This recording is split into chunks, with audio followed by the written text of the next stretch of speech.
السلام عليكم ورحمة الله تعالى وبركاته.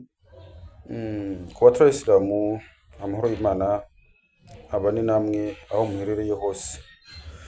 Nongeye kandi kubaramutsa ndabipfuriza amahoro y'Imana mu banyu no mu byanyu. Dr. Swale Online TV ndabaramukije. Dr. Swale ni jewe nyene two turavugana. Yego. Imbere byose mbanje gushimira Imana umuremyi w'ijuru n'isi, wewe yadushoboje gushika kuri uyu mwanya n'isaha kuba tukiri bazima. Si ububasha bwacu, si nguvu zacu, oya, ahubwo ni gushaka kw'Imana. No gushimira kuko bamwe muri twebwe bariko baratabaruka, abandi barabwe bararemvye, ariko je nawe turi bazima, canke abandi baragwaye barakize, abandi baratabarutse n'ububasha bw'Imana, ubushake bw'Imana.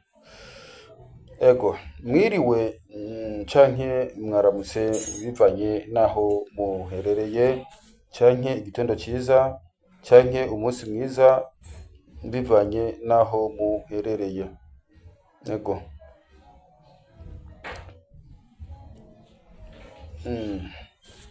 No gushimira nyene icubahiro umukuru w'igihugu cacu c'u Burundi, umuvyeyi yitwararika ineza y'abene igihugu, iterambere, amahoro kuri rusangi. Aragahora ku ngoma umutama wacu nyene icubahiro umukuru w'igihugu cacu c'u Burundi nabo basangiye kuyobora Uburundi n'abarundi. Hama Dr. Swale Online TV ndagarutse kandi kuko mwavuze yuko maze gutanga ibiganiro byinshi cyane gose kuri TV zigenda zitandukanye, bimwe mbere bisa n'ibyafuswe ku ma TV atandukanye, mbwa gusa mu minsi iri imbere tuzobigarukana kubera yuko ndazi yuko hariho benshi batagiye babikurikirana. Uno mwanya wose aha ndaje kwishura ikibazo. Nje kwishura ikibazo mpejeje kubazwa ubu nyene mu kanya. Ego. Nico kinzanye nje kwishura ikibazo. Nawe uzi ko ufise ikibazo ushobora kubaza muri commentaire canke ugatora nimero ya telefone ukatwandikira kuri WhatsApp ukoresheje voice cyangwa ugakoresha SMS, dushobora kukwishura. Nyuma navuze Murundi kazi uriko uranyumviriza, kuko Uburundi turangwa n'umutima w'urukundo. Ndabasabe ikintu kimwe mu byubahiro byanyu aho muherereye hose mwese, abari mu gihugu cy'u Burundi, abari hanze y'igihugu cy'u Burundi, eka n'abari mu gihugu hagati, abari no mu gihugu hagati. Tubasabe kumudutiza amaso yanyu n'amatwi yanyu, kandi mungire mudufashe gukora subscribe na partage na kadhalika n'ibindi, kugira ngo ibiganiro byacu bishobore gushika kure cyane gose. Hama hariho umuntu ahejeje kubaza ikibazo. Ndabibonye mu kanya ambaza ati mbe Dr. Jini Maiti ninde na Jini Kaburi ninde? Jini Maiti na Jini Kaburi nico kimwe. Uvuze Jini Maiti niwe Jini Kaburi, uvuze Jini Kaburi niwe Jini Maiti. Hama ibimenyetso bimugaragaza nibihe? Ibimenyetso bimugaragaza mu ncamake ntarandiye ngo nje kure gose, ndashobora kubica ku mayange kugira ngo mushobore kubitahura neza, kugira ngo mushobore kubyumva neza. Kuko berangira kuri ikintu kimwe, ingwara y'uburuzi itandukanye n'ingwara zo kwa muganga.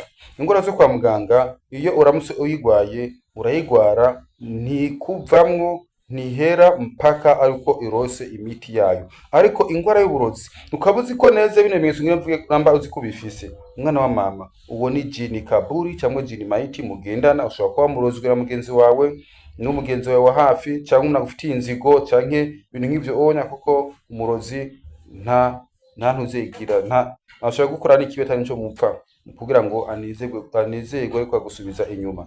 Jini Maiti ni iki? Jini Maiti niwo Jini Kaburi. Kenshi na kenshi uzokunda kugira nti uzobona umuntu bukwi na bukwi yamagirika. Niyo abuze ukunda kwamagirika ibihere, kwama ibihere ku mubiri, ivyo bihere ukabona umenga amara bijari bihere bigaturagurika bikatuzana ibintu umenga ibintu by'amafangasi ndetse wabihereza n'umuti ntibishije guhera cyangwa ugasanga nko ku mubiri wawe uriko amabara atandukanye hariko amabara yirabura amabara atukura ibintu by'ibiharahara nyine biri ku mubiri ariko wagerageza kugira ngo urondere umuti wabyo ntibihere ahubwo bigatera vyiyongera. Ico ni ikimenyetso kigaragaza Gingivitis cyangwa Ginikaburi. Kabiri, gukunda gufatwa n'ingwara hageze mu masaha yo mwijoro ukagwara gose ukaremba dufite n'akaro gatoya hageze mu masaha yo mwijoro ukumva umenga uragize umuriro mwinshi mu nda mwinshi cyane gose ariko bwaca mu gatondo ukumva umenga vyaheze. Kenshi na kenshi ingwara z'uburozi zifise umwanya zikara n'umwanya zignana zitakara ukazokumva mu mubiri wawe hari igihe wumva umenga hari umwanya kanaka umenga urahindutse bukiye mu gatondo ukumva umenga uri muzima cyangwa ugasanga mu gatondo ararembye hagera mu kumenga ni muzima ubwo n'uburozi imwe n'ama ubwo n'uburozi ni kugira ni kuvuga iki kumva ingwara zindagurika ukumva umenga mu mutwe uragize umuriro mwinshi ugaca mu gatondo wa muriro uraheze ukumva umenga mu ndugize umuriro mwinshi bagaca ku umenga uraheze kubera iki ni kugira ngo ntushe kubishituka ntushe gushituka o kibazo ufise kugira ngo ntucivuze ko kigume kumanya muremure gose gushikaho kiguhitana kikwica. Gatatu, kumva umenga amaguru ariko arakumuriro kumva umenga amaguru ariko arakumuriro aho nta diabete urwaye ntangora kwa muganga ninge ibitera ingwara yo kwa muganga ni kiki kizo gutandukanya ingwara yo kwa muganga n'uburozi. Ingwara yo kwa muganga iyo igufashe irabandanya umwanya wose mugabo ingwara y'uburozi ifise umwanya iza n'undi mwanya ikashonga kandi ikagirane ikazimira kumva umenga hageze mu ijoro urashushe mu maguru ugaca mu gatondo kumva umenga wakize cyangwa mu gatondo kumva umenga uragwaye hagera mu ijoro kumva umenga urarembye. Kane ni kugirane gukunda cyane cyane gose gurane gukunda cyane cyane gutembera ahantu kwirimbi ahantu kumva ku buburi aho bakunda kugirane guhamba abantu. Ibimenyetso ni byinshi sino bidondagunda biheze naragize kubivuga mu kiganiro nezereye yuko wewe wabaje kibazo cerekeye Gingivitis ndibaza ko nakwishuye Gingivitis niwe Ginikaburi murakoze cyane gose.